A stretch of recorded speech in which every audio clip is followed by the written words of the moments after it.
ಈ ವಿರೋಧದ ನಡುವೆಯೂ ಯಾತ್ರೆಗೆ ಅನುಮತಿ ಸಿಕ್ಕಿತು. ಸಕ್ಕರೆನಾಡು ಮಂಡ್ಯದಲ್ಲಿ ಹನುಮ ಸಂಕೀರ್ತನಾ ಯಾತ್ರೆ ನಡೀತಾ ಇದೆ.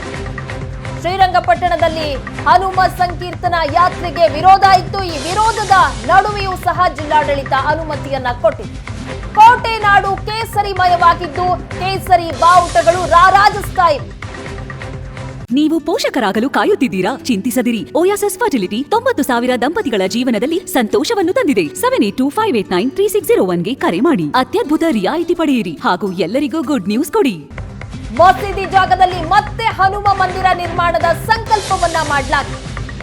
ಜಾಮಿಯಾ ಮಸೀದಿ ಪಕ್ಕದಲ್ಲೇ ಸಾಗಲಿರುವಂತಹ ಸಂಕೀರ್ತನಾ ಯಾತ್ರೆ.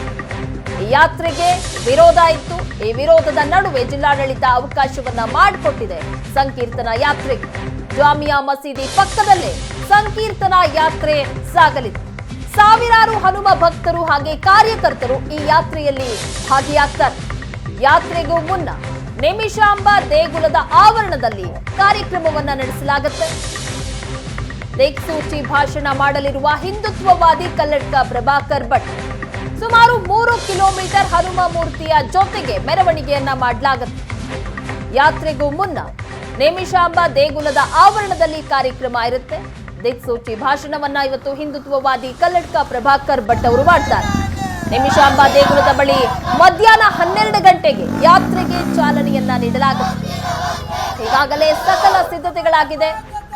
ಕೋಟೆನಾಡು ಕೇಸರಿಮಯ ಆಗಿದ್ದು ಎಲ್ಲೆಲ್ಲೂ ಕೇಸರಿ ಬಾವುಟಗಳು ಈ ರೀತಿ ರಾರಾಜಿಸ್ತಾ ಇದೆ.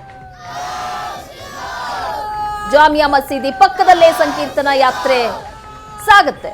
ನಿಮಿಷಾಂಬ ದೇಗುಲದ ಬಳಿಕ ಮಧ್ಯಾಹ್ನ 12 ಗಂಟೆಗೆ ಯಾತ್ರೆಗೆ ಚಾಲನೆಯನ್ನ ನೀಡಲಾಗುತ್ತೆ. ಮೊದಲು ನಿಮಿಷಾಂಬ ದೇಗುಲದ ಆವರಣದಲ್ಲಿ ಕಾರ್ಯಕ್ರಮ, ಆನಂತರ ಯಾತ್ರೆಗೆ ಚಾಲನೆ.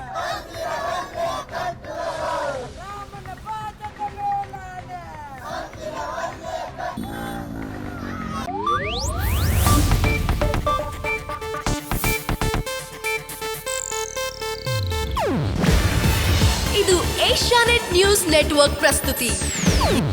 ನೀವು ನೋಡ್ತಿದ್ದೀರಾ ಏಷ್ಯಾನೆಟ್ ಸುವರ್ಣ ನ್ಯೂಸ್.